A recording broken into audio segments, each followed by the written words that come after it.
अस्सलाम वालेकुम। आप देख रहे हैं 9 टीवी इंटरनेशनल और मैं हूं नसीर जर्मनी के स्टूडियो से। हमारे साथ है अरफान खान साहब।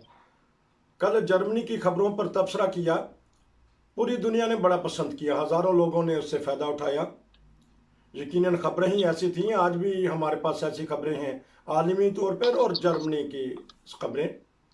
आपसे दरख्वास्त है कि पूरा प्रोग्राम देखें, आपको यकीनन कोई ना कोई ऐसी चीज़ मिल जाएगी जिसमें आपका फ़ायदा होगा। हम चलते हैं अरफा खान साहब के पास आलमी खबरों पर तबसरा करने के लिए। जी अस्सलाम वालेकुम। जी वालेकुम सलाम।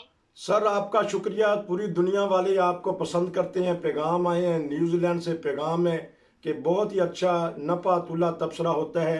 आपका शुक्रिया, हम तो आपका शुक्रिया कहते रहते हैं, अब तो दुनिया वाले कहना शुरू हो गए हैं। मैसेज आ रहे हैं आपको दुनिया भर से। जी ये आपकी प्रोपेगेंडा मुहिम का हिस्सा है, कमाल है। मैं तो जो सिंपल बात पढ़ता हूँ वो आप पूछते हैं, मैं बता देता हूँ। नहीं शुक्रिया, बहरहाल बाकी एक आप पेश किस तरह करते हैं ये आपका कमाल है। नहीं, बहरहाल बताने वाले का भी तो तरीका होता है ना, कोई हर कोई तो ना बता सकता कि क्या खबर का बैकग्राउंड क्या है। जी बताइएगा आज खबरें। यार छुट्टियों के दिन है आजकल, भी आपने पकड़ लिया मुझे। बात यह है तो इंटरनेशनल लेवल पे तो जरा आज ये न्यू ईयर से पहले का जो दिन होते हैं कुछ ज्यादा हलचल सियासी तौर पर नहीं होती, सिवाय इसके कि हमारे खितों में जहाँ पे क्रिसमस का कोई ज्यादा एहतमाम नहीं होता वहाँ को खबरें सियासी चलती रहती है। अभी आज जो तालिबान के अशरफ गनी साहब थे, आखिरी हुक्मरान अफगानिस्तान के, उनका एक इंटरव्यू जो है वो इंटरनेशनल मीडिया पर छाया हुआ है। तो वो पहली बार बोले हैं जब से वो इक़्तिदार से अलहदा हुए हैं अरब इमारात में। और इसी तरह जो आपके शाह सलमान है, सऊदी अरब के सरबराह, उन्होंने कल मजलिस शूरा का 4 मिनट का खिताब किया है। वो भी इंटरनेशनल मीडिया पर इस वक्त काफी मौजूद बहस है। मौजूद बहस तो नहीं, मतलब इस तरह के भाई लोग उसके ऊपर भी उसको अहमियत दे रहे हैं कि वो बकौल इनके बेवक्त का, लेकिन ईरान के खिलाफ उन्होंने काफी कुछ उसके अंदर बोले हैं। तो उस पर भी इंटरनेशनल मीडिया जो है वो तबसरे कर रहा है। इसके अलावा जो जर्मनी के अंदर एंगलहाइम एक जगह है जहाँ पर एक काफी बड़ा लागर था बुंडेसहाम का, जहाँ पे असाइलम महाजिन को रखा जाता था, वहां पर एक जमाने में बहुत ज्यादा दुनिया इकट्ठी हो गई थी और खैमाजात वगैरह लगाए गए थे। 2016 की बात है, 15-16 की। तो वो लागर जो है वो बाद में एक कंस्ट्रक्शन कंपनी ने, सूबा राइनलैंड फाल्स की ने हुकूमत को ऑफर दी थी कि हम ये आपको यहाँ पर एक बड़ा सा लागर तामीर कर देते हैं जिसमें आप लोग जो खैमों में रह रहे हैं आप उनको वहाँ शिफ्ट कर लें और हमारे साथ 5 साल का वायदा कर लें कि आप हमें जो किराया है वो आप हमें देंगे इसका। लेकिन उन्होंने किराया वही रखा था कि उनके 5 साल के अंदर उनकी कॉस्ट जो है वो सारी निकल आए कंपनी की। तो इस लिहाज से 2016 में एक आर्किटेक्ट कंपनी और जो बाव फिर्मा है जिसमें बनाती है, उन्होंने 100 फैमिलीज के लिए उन्होंने 4 बड़े बड़े हाउसेस बनाकर दिए थे। हाउसेस में हॉस्टल टाइप जो होते हैं उस टाइप की बिल्डिंग्स बना के दी थी। और 2016 में वो कंप्लीट हुई। वहां पर उस जमाने में सिर्फ 100 फैमिलीज वहां पर शिफ्ट की गई हो सकी थी।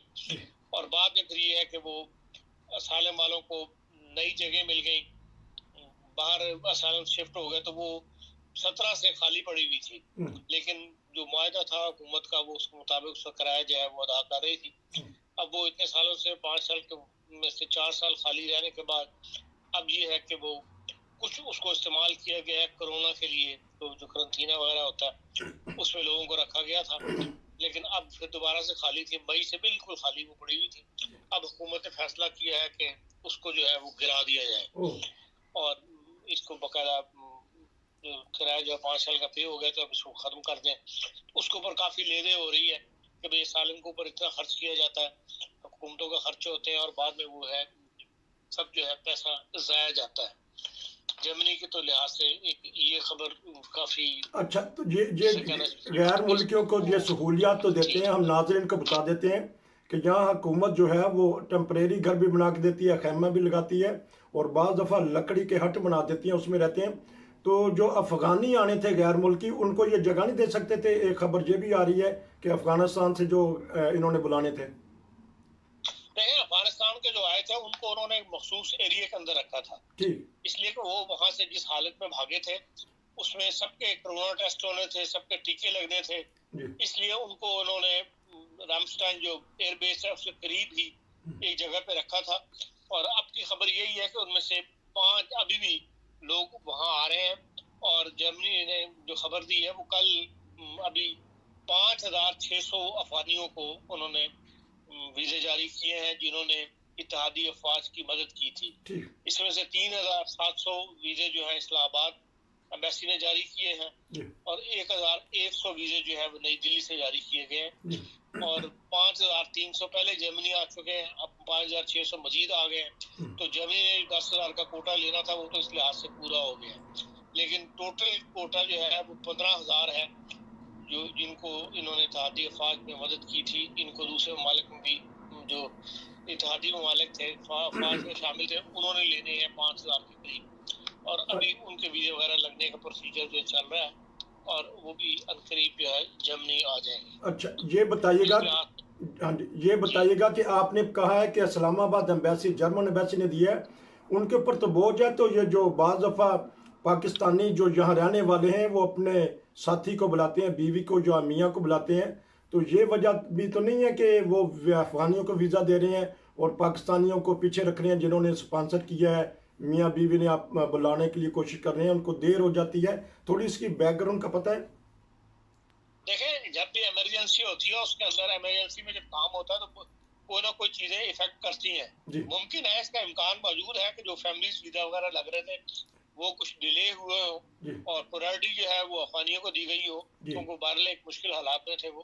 तो ये कोई ऐसी बात नहीं, आज नहीं कल जो है वो रूटीन के अंदर दोबारा वीजे इशू होना शुरू हो जाएंगे। लेकिन इस बारे में कोई ऐसी स्टेटमेंट वगैरह पढ़ने में नहीं आई है, देखने में नहीं आई। जर्मन एम्बेसी तहकीकात बड़ी करती है अगर वहां से बीवी को या मियाँ को बुलाया जाए, और होता भी पाकिस्तानी हमला है, तो उस वजह से वहाँ दिक्कत है। कोई इसकी राय या आपका कोई मशवरा या कहीं से आपको कोई खबर आई हो? देखें, जर्मन कौम बड़ी ही जिसे कहते हैं ना सिंपल कौम थी, जिसको हम लोगों ने जो है रास्ते दिखाए हैं कि हम जो शनाख्ती कार्ड है उसके ऊपर भी लोगों ने यहाँ पर जो है अपने ड्राइविंग लाइसेंस इशू करवाए जी, वो दिखा के कि भाई ये हमारे पास ये शनाख्ती कार्ड को एज ए ड्राइविंग लाइसेंस पे किया। अच्छा। उसकी जर्मन ट्रांसलेशन झूठी की। अच्छा। और मेरे जाती इल्म में ये बात है। अच्छा। मैं खुद पेश होता रहा हूँ वहाँ पे और उन्होंने मुझे दिखाए। इसलिए ये तमाम रास्ते जो डिफिकल्टियां पड़ती हैं वो हम लोगों ने खुद पैदा की हुई हैं, वरना जर्मन कौम ने तो हर काम बड़े सिंपल तरीके से शुरू किए थे और सिंपल तरीके से वो वीजे दे रही थी लोगों को। अब जो फैमिलीज वीजे हैं उनके अंदर ही बहुत सारे फैमिलीज वीजे पकड़े गए हैं। बाद लोगों ने बच्चों के साथ अपने अजीजों को, भतीजों को या दूसरे को साथ शो करके, अपने बच्चे शो करके झूठे बर्थ सर्टिफिकेट पेश करके उनको यहाँ लेकर आए हैं। इसी तरह बाद शादियां ऐसी हैं जो सिर्फ शादी इस गरज से की गई है कि लड़की जो है यहाँ पहुंच जाए और यहाँ आके लड़की ने हाथ उठा दिया कि मैंने शादी नहीं करनी और वो तलाक के पेपर जमा करा दिए। एक नहीं 20 मिसालें ऐसी हैं। तो इसलिए अगर जर्मन एम्बेसी इस्लामाबाद मोहतात हो रहा है इन मामलात के अंदर तो वो भी उनकी मजबूरी है और ये रास्ते जो है हमने दिखाए हुए हैं। इसमें इतनी फिक्रमंदी वाली बात नहीं, बल्कि हमें उनके काम को आसान करना चाहिए। जबरदस्त। और जो सच्ची बात है, जो हकीकी रास्ता है, वही बताना चाहिए। बहुत जबरदस्त बात कर दी कि वीजे ना लगने की वजह या देर होने की वजह ये भी है कि हम वहाँ ऐसे काम करते हैं जिसकी वजह से हम अपना अतमाद खो बैठे हैं। और इरफान खान साहब ने बताया कि वो भी यहाँ जाते रहे हैं, बताते रहे हैं, लोगों को देखते रहे हैं और तर्जमानी के लिए गए हैं जहाँ लोगों ने कुछ दूसरी तरीके से काम किया था।